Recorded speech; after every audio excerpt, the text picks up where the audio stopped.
Argiztapenaren mundua oso mundu maskulinizatua dela argi dago, baina gero eta emakume gehiago daude mundu horretan sartuta. Horri buruz hitz egiteko Max dugu gaur gurekin platoan. Beraz, goazen berarekin hitz egitera.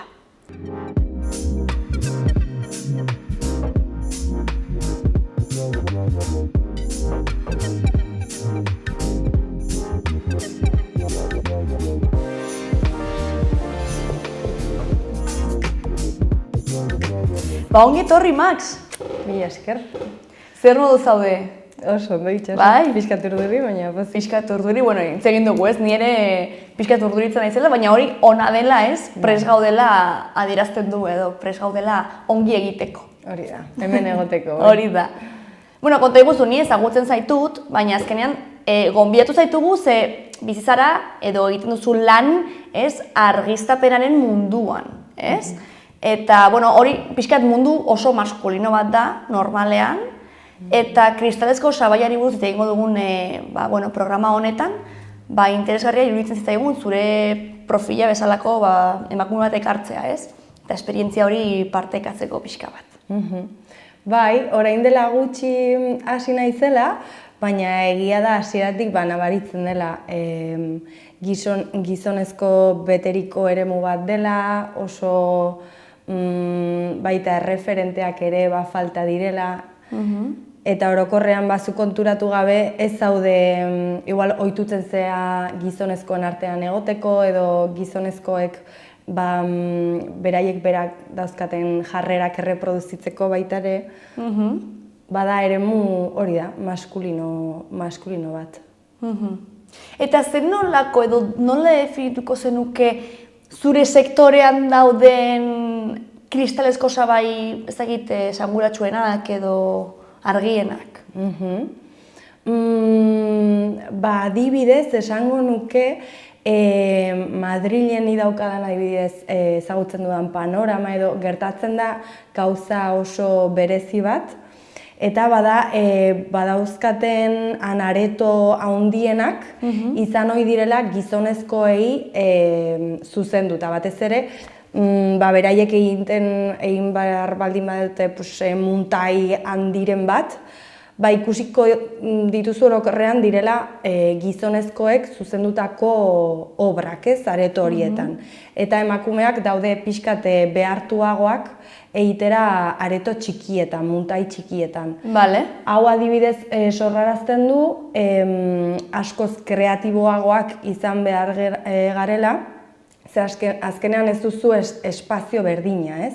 Ez da hain areto handia, orduan moldatu bartzea, zure diseinuak edo, argiekin moldatu bartzea, gauza handia izatea, baina espazio txiki batetan, ez? Eta hori adibidez gertatzen da, gaur egun ohikoa da horrelako egoeretan aurkitzea. Eta gizonezkoek zuzenduta daudela esaten duzunean, esaten duzu, antzerki obrak orokorrean edo... Bai ez bakarrik zuzendaria antzerkian, baizik eta argiztapenetan.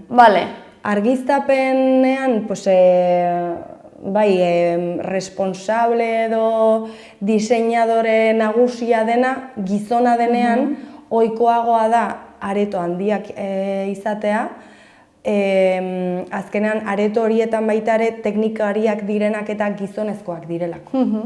Orduan, nik uste beraien artean segurtasun hori edo erosotasun hori badaukatela. Emakume batekiko igual gehiago kostatzen zaiela edo, bai, hori da. Eta adibidez, uste duzu gizonezkoa denean hori zuzentzen duena, zaila dela emakume bat kontratatzea? Edo, ikusi duzu adibidez, areto txikiago horietan emakumezko gehiago zaretela horre, alde teknikoetan zaretenak, handietan baino edo nolakoa izaten da?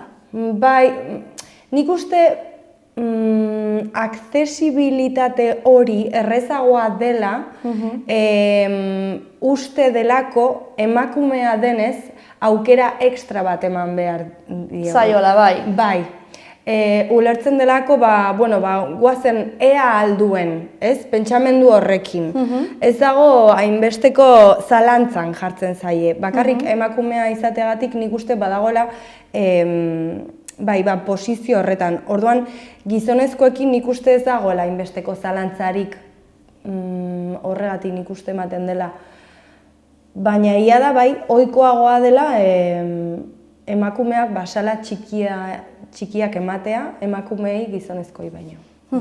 Eta zuk sentitu duzu hori, ea alduen edo aurre iritzi hori zuregan sentitu duzu? Bai, orokorrean nik uste gutxietxi egiten digutela, ez? Gertatzen da askotan, igual baldin badago argiztapen diseinuetan, eta baldin badago nagusia eta beste norbait laguntzen ari dioena, gizona baldin bada, ordenak edo ematen dituenak, ez dago zalantzan jartzeko posizio batetan orduan zu iso eta eginen dezu egin behar dena.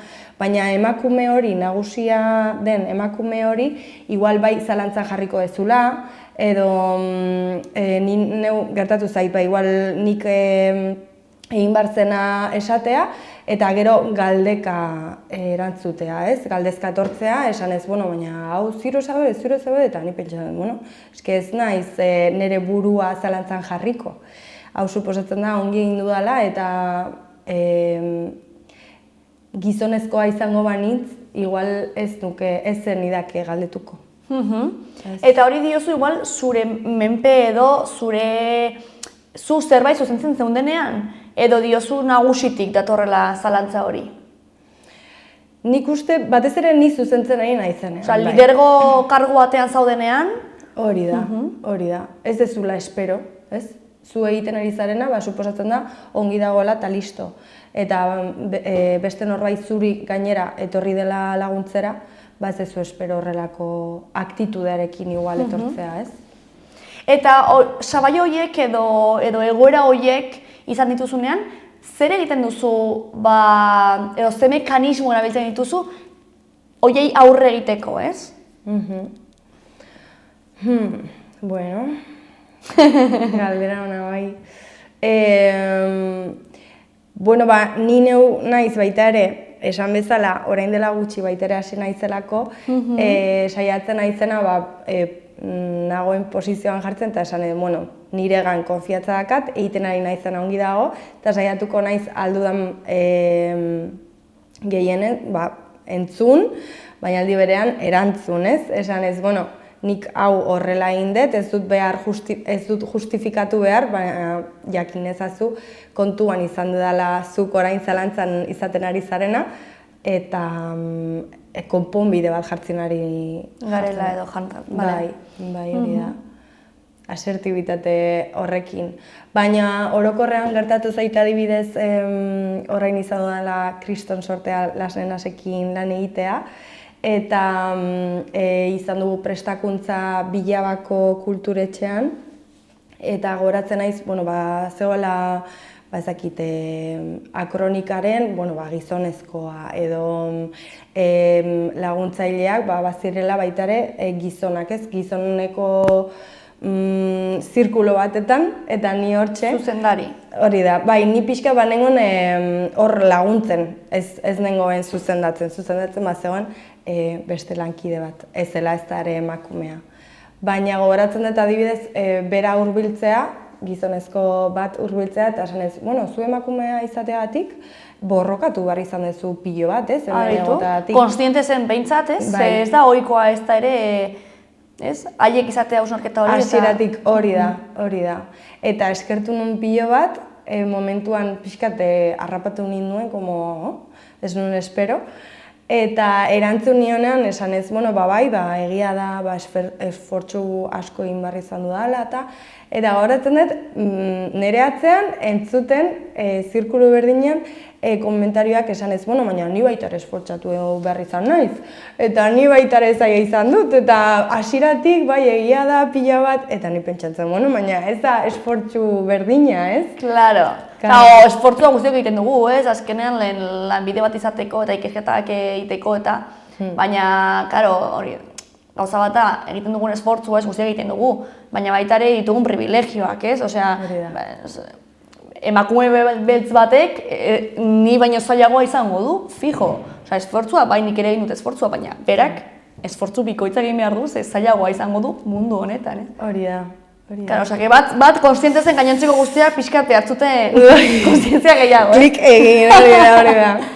Pixkatxo bat, baina, bueno, pausu bat. Interesgarria hori agertu zela, ez, debate hori. Bai, momentuan, bai. Batutan ere debatitzen da, ez, hori lidergo karguak ditugunean, edo oso mundu maskulinetan lanean gaudenean, ez, hartu behar izaten ditugula, edo uste dugula hori dela bide bakarra, ez, jarrera maskulinoen, bidetik joatea, ez. Azkenean, beti ligatu egin da, ez, gizonezkoekin, jarrera autoritarioago bat izatearekin, ez dakit zorrotzago izatearekin, ez, hau eta listo, ez, eta... Horrela sentitu duzu zure burua ere, zure burua entzunarazteko horrelako jarrerak hartu dituzula, edo saiatu zara zurekin bat egiten zuten jarrera horiek mantentzea? Bai, nik uste zuk esaten ari dezune maskulinitate jarrera horretan behartuta jarri behar izan naizela, nire burua besteongan errespetua lortzeko. Ez, nire jarrera nire bizitzan, edo ni naizen moduan askoz xamurragoa eta suabea izaten saiatzen naiz, ni neu horrela naizelako, baina lanean egia da oso biguina baldin bazea edo zorrostasun hori nik uste laguntzen dula hasieratik jartzea, gero etorkizunean erreztasuna ematen dulako zu mezua, nahi duzun mezua ulertzeko. Ez? Batez ere asko gertatzen da, antzerki aretoetan igual oso betikoak direnak, oso zaharrak direnak, aretoan bertan dauden teknikariak igual oso zaharrak direnak eta denbora pilo bat eramaten dutena, bakarrik igual emakumea izategatik ez dutela nahi entzun ere egin, ez? Ez dutela, osea, beraiek modu batetan edo itxita daude, olako pertsona bati entzuteko. Bai, muga bat jartzen dute, ez? Edo esi bat edo... Bai, arresi bat edo hori da. Gertatu zait, Max izenarekin, beraiek pentsatzea mutiko bat nintzela, eta batean telefonoa hartzea. Eta nerekin hitz egitea, eta Eta bai, guzti hau Maxeri esango diot. Osea, pentsatzen Max beste pertsona bat zela eta ez ni. Ez interesgarria hori. Claro, hori lehenengo aldiz gertatu zitzaidanean pentsatu nuen hau, berriz ere erabili berdet. Claro, ez dakit nola, baina berriz ere erabili berdet.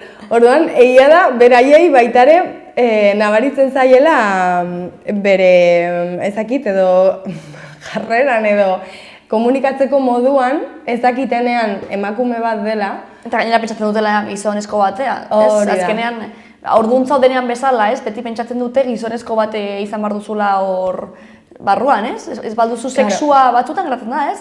Ez balduzu sexua zehazten, ez? Beti jendeak esaten du, eta mutiko hau eta ez dakik guztari izango den, ez? Baina zuzenean hori da. Ze interesgarria, pentsatzen zuten, igual ezin dira. Mutiko bat nintzala, hori da. Eta ari zirela mutiko batekin hitz egiten. Orduan askotan izan da, asko zerrezagoa, asko zuzenagoa, asko erosoagoa, eta ni pentsatzen. Eta zuetxean. Bai. Eta gero bat batean, geratu gara 12:30, agertzen naiz, eta ez, baina Max non dago? Ai, baina Max non dago? Eta ni esaten du, baina ni naiz, mutiko bat espero non, eta ni, bueno. Baina ematea aurpegi edo itxura hori hasieratik askoz gehiago errezten du. Eta egia da, aurkitzen zarela gero puntu batetan non ezin duzun berriz bueltatu, ez? Biguineruntz edo soaberuntz edo mantendu behar zehala pixkat bai autoritate puntu horretan. Ze gainera azkenean kodigoa daude gizonezkoen artean eta Eta errezagoa da bai errespetatzea eta beraien artean baitare elkartasun hori erlazionatzeko eta errezagoa da, nik uste. Kodigoak daudela esaten duzunean, zeri buruz ari zara? Niri gertatzen zait adibidez, Joarrekin suposatzen dut baita ere hitzingo zenutela, zure lankideak baita ere gizonak direnean, ezakit badago kompetitibitate puntu bat edo bai hitz egiteko era edo ezakit badago ulertasun puntu bat desberdina dela. Neri gertatu zait adibidez emakumeekin lan egitean prozesuak askoz organikoak igual iruditu zaizkidala edo bakizu egiten denean gutxinaka guztiak prozesu mantsoagoak igual edo detaileak bilatzeko bideak gizonezkoekin igual konparatuta pues badirela bai kodigo como askoz simple edo hori da. Nik uste hori nabaritzen dela. Bai. Joarrekin ere gertatuko da igual agian hau askotan, ez? Esan zenianean, esan dizun hori emakumezkoak gonbidatzerari genituela, ez dakiz zer, badakizu esan zenian, pues Joarre ere badago hor lan, ez dakiz zer? Eta esan dizun emakumezkoa da, ez? Ze, karo, Joarreren nahiko izen neutroa da, ez? Orduan, igual, berari ere gertatuko zaio? Honengo zenuen hitz egin, baina agian izenarekin ere gertatuko zaio. Begira, igual bai. Eta gu adibidez elkar lan egiten dugu Bergarako enpresa batetan, zuzenezko espektakuluak eta argiztapen eta soinu arazten dugula. Eta baldin bagea, ezakit igual 10 edo 12 pertsona, horietetik Joar eta ni gea emakume bakarrak. Bera soinuan eta ni argietan. Orduan horrek baita ere hitz egiten du, ez? Bai. Bai, agian ere, batzutan, ezakit, orain inplantatu dira genero kuotak deitzen diren horiek, ez?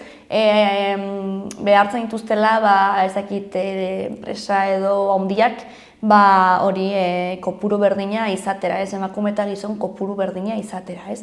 Eta izenaren kontuarekin, ez?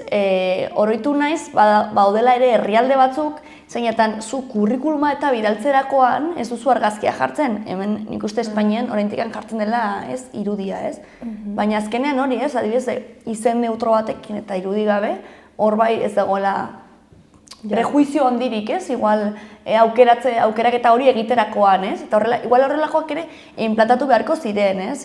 Ezakitzu genero kuoten asuntua ikusten duzun zure lanean edo implementatu dela?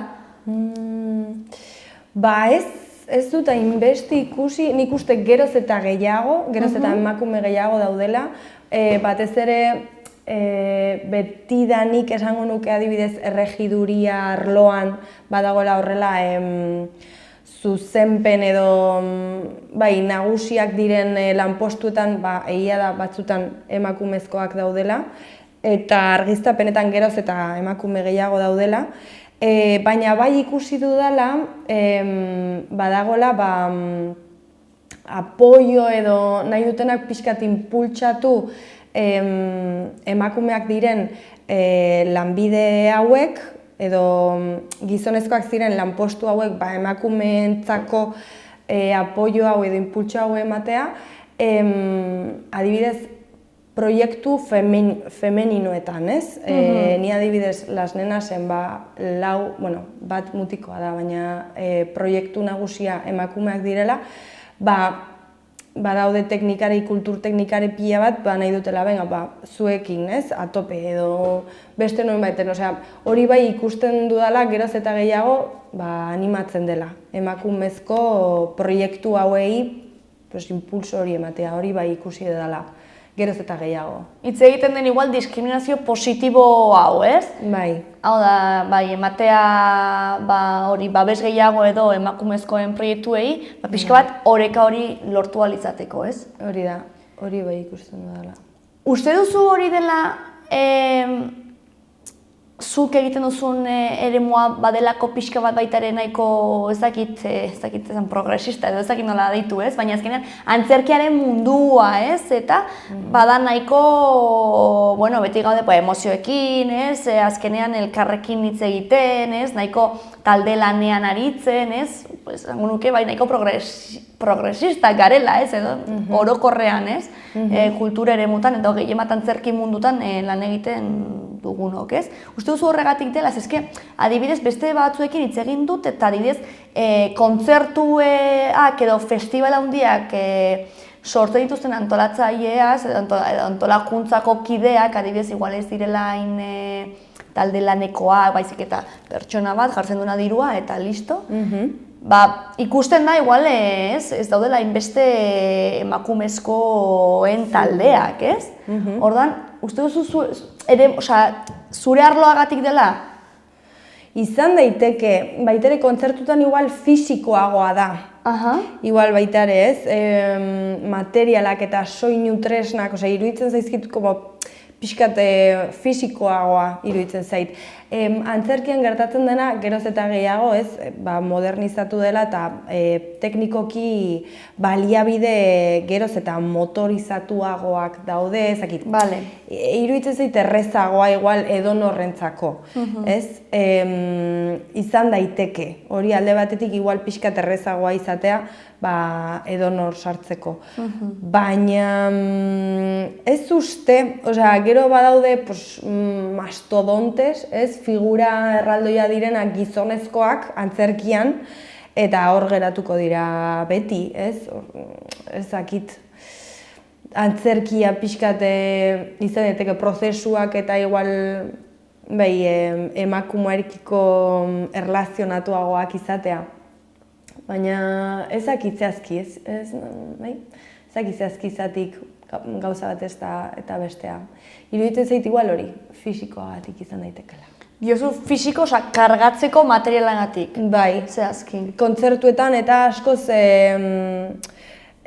gauzak igual zerotik eraiki behar direnak edo festivalak askotan badirela struktura hauek eraiki behar direnak eta musikarloan ikusti iruditzen zait askoz bai fisikoagoa. Antzerkian zu haukazu zure aretoa, muntaia, baina geroz eta zure etxean egiten duzun aurrez egiten duzun lan guztia da garrantzitsuena. Ez duzu gero antzerkian bertan lan gehiegi egin behar. Baina igual kontzertutan muntaia jarri, ezakit, iruditzen zait. Igual hori ulertzen dut, igual momentuko lan teknikoan, ez? Baina gero aukeratzeko momentuan, ez? Talde bat edo beste aukeratzeko momentuan, ez? Zergatik festivalen adibidez, atera zen dut, Binarrokeko 2025ko zera, line-up, hori da, kartela, eta uste dut zegoela, emakumezko talde bakarra.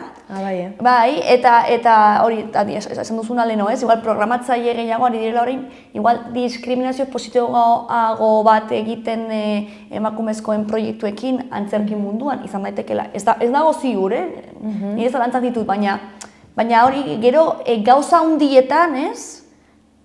Nik uste igual falta dela oraindikan. Bai, gero badago, bai, eta desinformazio, baina bauzkagu figura pilo bat ez ezagunak direla, eta hor daudela, igual baita ere gertatzen dena, nik uste ziurenago musikan baita ere gertatzen dela, badaule emakumezko teknikari pilo bat, edo orain, adibidez atera berri dute liburu bat dela Women of Lighting, uste dut 3. edizioa edo egin dutela, eta agertzen dira munduko 100, milaka ez dut uste, baina gutxienez 100 emakume argiztapenetan arduratzen diren emakumeak, eta zu irakurtzen ari diezu eta bauzkate kriston lan, erraldoia proiektu erraldoiak eta pentsaraztea eraiten dizu ez, zu baita ere badaudela horrelako aukerak, horrelako pertsonak, baina igual ez ditugula ezagutzen eta horregatik sorrarazten diguna da pentsatzea bakarrik gaudela edo kostatzen zaigu gehiago ikustea nola ari garen garatzen, ezakit. Bai, ulertzen dut. Bai, pentsatzen dugula igual erreferenteak falta direla, baina igual ez dira falta, baizik eta ez ditugu ezagutzen, ez?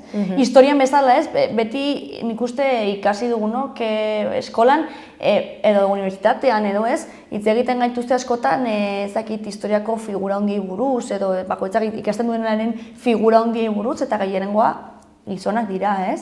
Eta nik uste orain hasi direla, ez? Orain emakumezko figura gehiago plazaratzen edo, bueno, ez? Hor, mahai gainean jartzen, baina igual hori behar dugu baita ere, ez? Sentitzeko, hori baita ere dela gure eremua, ez? Hori da. Eta hurbiltasun hori, bai, ez pentsatzeko, bueno, bera zortea izan zuen, pilo bat lan egin zuen, eta ni ez nahi inoiz iritsiko. Bale. Ez, baizik eta jakitea hurbiltasun hori dagoela eta berak altzun moduan ni baita ere alko dut. Eta ez naiz gutxietsi behar edo ez dut pentsatu behar egunero borroka bat dela edo bakizu, zuzeu lan egiten ni gutxinez hori esaten naiz askotan, lan egiten ari naizen eremuan eroso nago eta pozten nago eta pozik nago. Saiatuko naiz geroz eta poliki-poliki, geroz eta indartsuagoa egiten eta leku bat sortzen, ez, niretzako. Baina etortzen diren hurrengo edonor nahi duna argiztapenera sartu, bai gizonezkoa edo emakumea izan, ongi torria eman, ez? Nik uste, bueno, badagoela aukera. Ez dela hain zaila, ez da hain urrutikoa, no? Bai, hori da. Eta gero baita ere, ez da, síndrome del impostor. Justo horri buruz galdetu barrizun, bai. Karo. Neri gertatu zitzaidan, Madrilen junitzen ikustera sala off batetan, sala txiki batetan, pieza oso interesgarri bat, emakume bat zuzenduta, eta argiztapenetan zegoen niretzako den handi bat, referente bat. Eta gogoratzen naiz, Instagramen jarri nula, noa bera ikustera, banago superpozik, eta bera itzein zidala esanez, ze ilusioa etorriko zarela ikustera. Niretzako izan zen, madre mia. Eta obra bukatu ondoren, ikusi nun, bera geisten eta agurtzen eta pentsatu nun, nik ez nahiz agurtzera pasako, madre mia, que yo no soy nadie, no? Vámonos. Eta astetara, nila gaia zahaztuta iaia, bidalizidan Instagramez mezu bat esanez, te pasaste, no te pude ver, gustatuko litzaidake, besarkada bat eman, y dije, beitu? Pero que maja, eta, karo, batzutan iruditzen zaigu, badirela pertsona, como tal, eta gu bezalakoak dira, nik uste behar dela horre txipaldaketa bat, gu baitare gizonezkoekiko daukagun arresi edo distantzia horretan, ulertzeko ez ni emakume naizela eta zu bezala hemenago eta merezi dut hemen ongi egotea. Orduan, ulerpen hori oso garrantzitsua, bai. Eta konfiantza falta duzunean, edo somatzen duzunean, edo síndrome del impostora delako hori ateratzen denean, hori da saiatzen zarena, positibo izaten eta egin duzun guztiari begiratu eta alde hon hori edo reafirmazio hori... Bai, hori alde batetik saiatzen naiz, nik uste beti daukadana, baina gero badago, farrea sartzen ditzea, baina esan ez, gizona izango banintz, zalantzan jarriko nuken nire burua? Ez. Zuzenean, ez? Ez. Orduan diot, jazta, guazen aurrera. Batzutan gertatu zai baitare zinema arloan lankide batek produkzio jefa de producción izateatik pasa barzela a directora de producción. Bai. Eta proposatu zioten, eta bera kriston zalantza pentsatzen, igual ez zula merezi edo sindrome den impostor horrekin. Eta baten batek konparazioa egin zuen gizonezkoa zen beste lankide batekin, esanez bera baino lehenago pasa zela beste postura, eta bera ziuraski ez zela inbeste galdetu. Orduan horrela da, baita ere batzutan gu bauzkagu edo ni gutxienez bauzkat inseguritate horiek eta uste dut ezingo dudala, baina gero zalantza hori kentzen dudanean eta egiten dudanean eta ongi egiten dudanean diot, ez zen beldur izateko arrazoirik, ez zegoen, ez? Osea, ongi dago guztia. Orduan, gizona izango balitz, zalantza hori izango nuke? Ez, aurrera.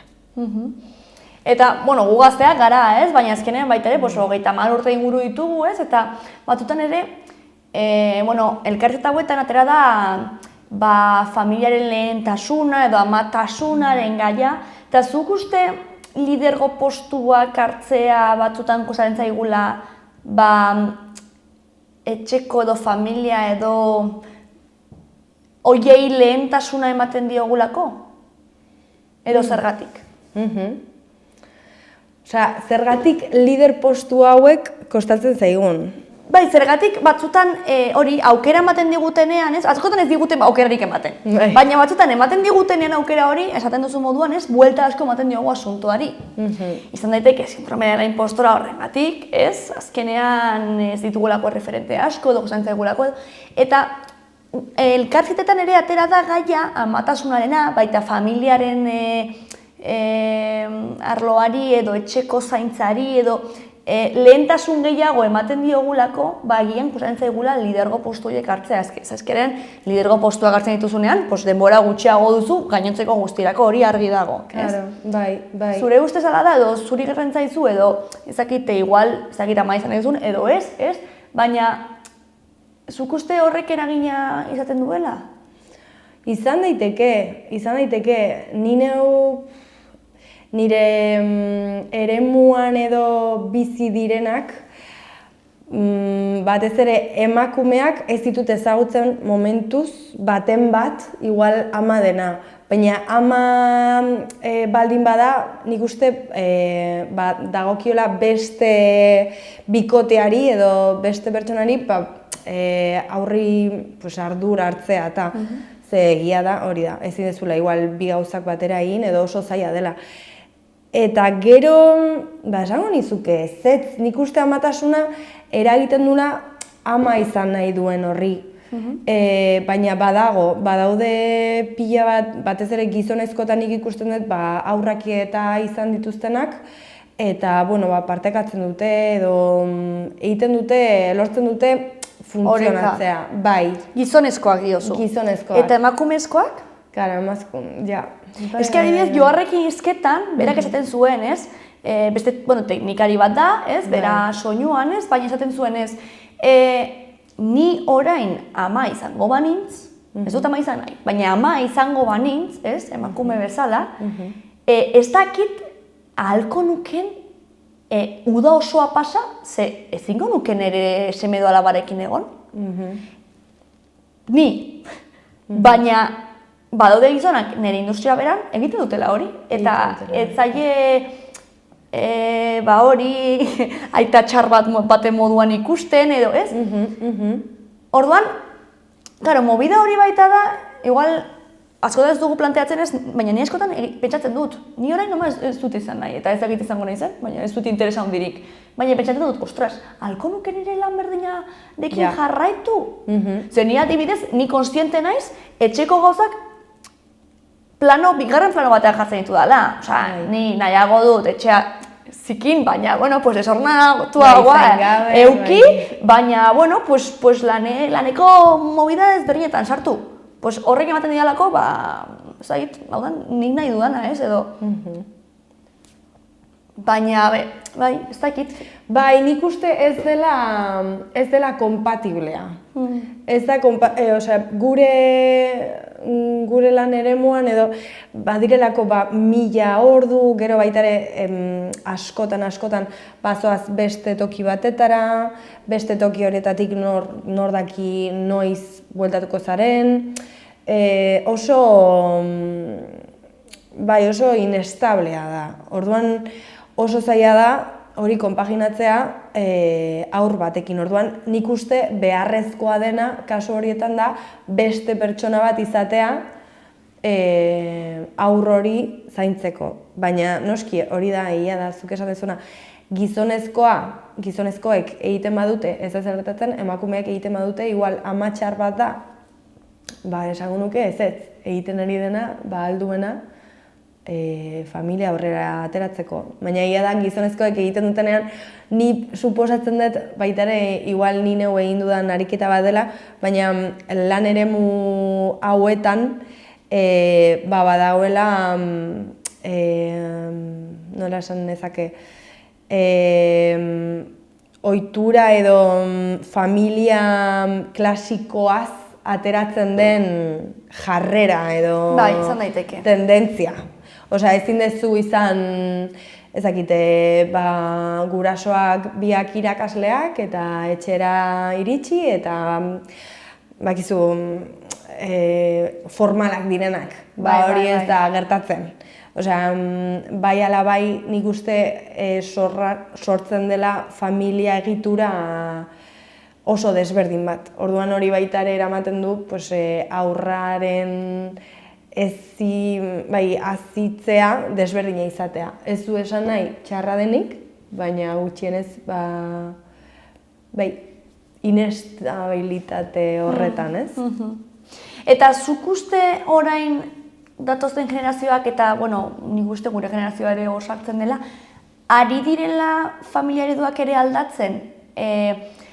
Alde batetik izan daiteke emakumezkoak ez dugula hainbeste ama izan nahi edo haur gehiago jaiotzen direla, gauza askorengatik dira baita ere, baina baita ere arlo profesionalari ere garrantzi gehiago ematen diogulako, edo eta baita ere aldatzen ari direko baita ere rolak, ez nik ikuste ditut nire inguruan, ez dakit ez dute erantzun zehatzik eta nik uste gauza asko direla eragiten digutenak, ez?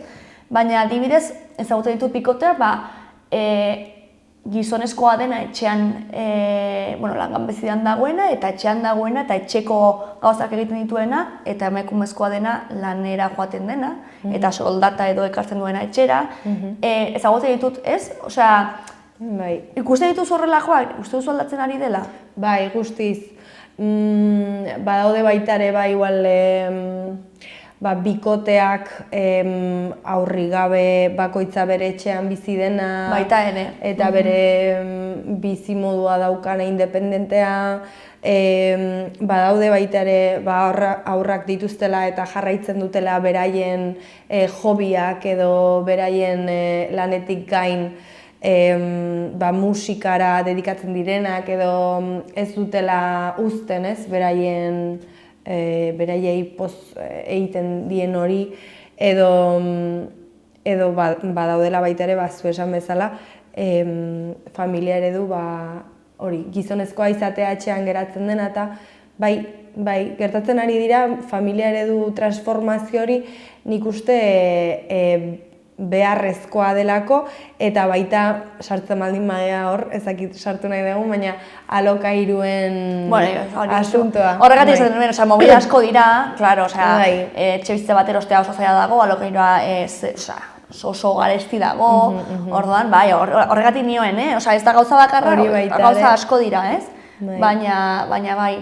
Eta gero ja, zure lanbidera bueltatzen, eta baita ere erreferenten hori, hitz egin dugun hori hartzen, zure ustez, orain erreferente gehiago zaudetelarik, ez dakit mundu maskulinago hauetan, teknikari moduan edo, uste duzu emakumezko gehiago animatuko direla STEM edo arloetara sartzen eta ikasketa horiek egiten?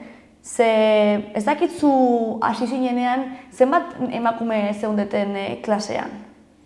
Hombre, baginen. Bazineten, behitu? Baginen. Egia da, nik ikasi nula ez dela zehazki orain egiten ari... Zarena. Hori da. baina egia da nik uste sartzeko, batez ere hasteko eta sartzeko, behar dezula hitz egiten ari ginean maskulinitate jarrera hori. Ni bota diot morro pilo bat bizitzari, hasieratik beti izan naiz oso zuzena eta oso etxa palante, no? Beti bai, eta horrek baitara eramaten dizu nik uste leku batetara, ez? Igual egiten baldin badituzu gauzak mantsoago, edo beldurratik, edo Kuritatetik, bai. Hori da, pixka gehiago kostatzen da. Orduan, igual emakumea izateagatik jarrera pixkat sumisago horretatik, asko gehiago kostatzen duela. Ba, izan daiteke. Osea, nik uste bai, ez pixka bat ezagutzen zaitut edo ezagutu izan zaitut. Bai? Bizitzan aldatzen gara, ez? Baina bai izan zarela beti oso etxagapalan esaten duzu moduan, baina baita ere beti izan zara oso xamurra esan duzu moduan, ez? Oso ez zara izan zorrotza, ez zara izan, ez? Orduan, zure ustez posible da baita ere horrelako izaerak posible dira lidergo karguetan eta mundu maskulinoagoetan, ez? Ze batzutan badirudi ez dela posible, ez? Izan behar gara mundu batean modu batez eta lider baldin gara modu batez. Posible da horrelako, ez dakit, itxadapalante bai eta segurtasuna izan bai, baina xamurtasunez eta maitasunez izan daiteke, posible? Bai, nik uste baiet, nik esperantza hori dakat. Bai, ni espero dute beti egiarekin aurrean eta bai, aldela. Baina gero izan barzea oso,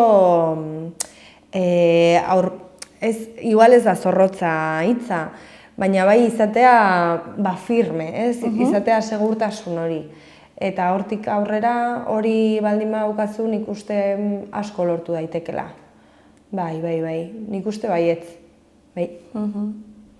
Zer esango zenioke, ja bukatzen ari gara, baina zer esango zenioke hori zu bezalako lanbide edo lanpostu batetara sartu nahi duen emakume bateri? Bere burua sinestea, hori da nik uste, aholku on bat. Ez hainbeste zalantzan jartzea eta sinestea egiten ari dena ongi dagoela eta aukera bat ematea. Eta norbait beregan konfiantza baldin badu, aurrera jutea, ez? Badaude proiektu pila bat, orain lan pila bat dago argiztapenekin, eta behar da ni nagoen postua, eskaintza pila bat dago.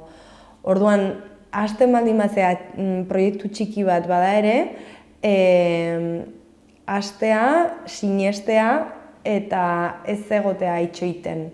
Ez momentu edo proiektu batetara edo ez, edo zerrekin aurrera jutea eta poliki lortuko dezula, nahi zenuena. Baina lortu daitekela, hori da.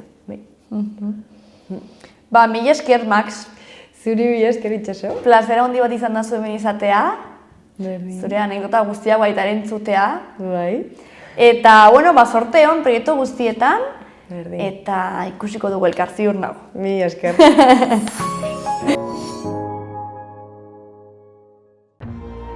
Gobierno de Navarra. Nafarroako gobernua.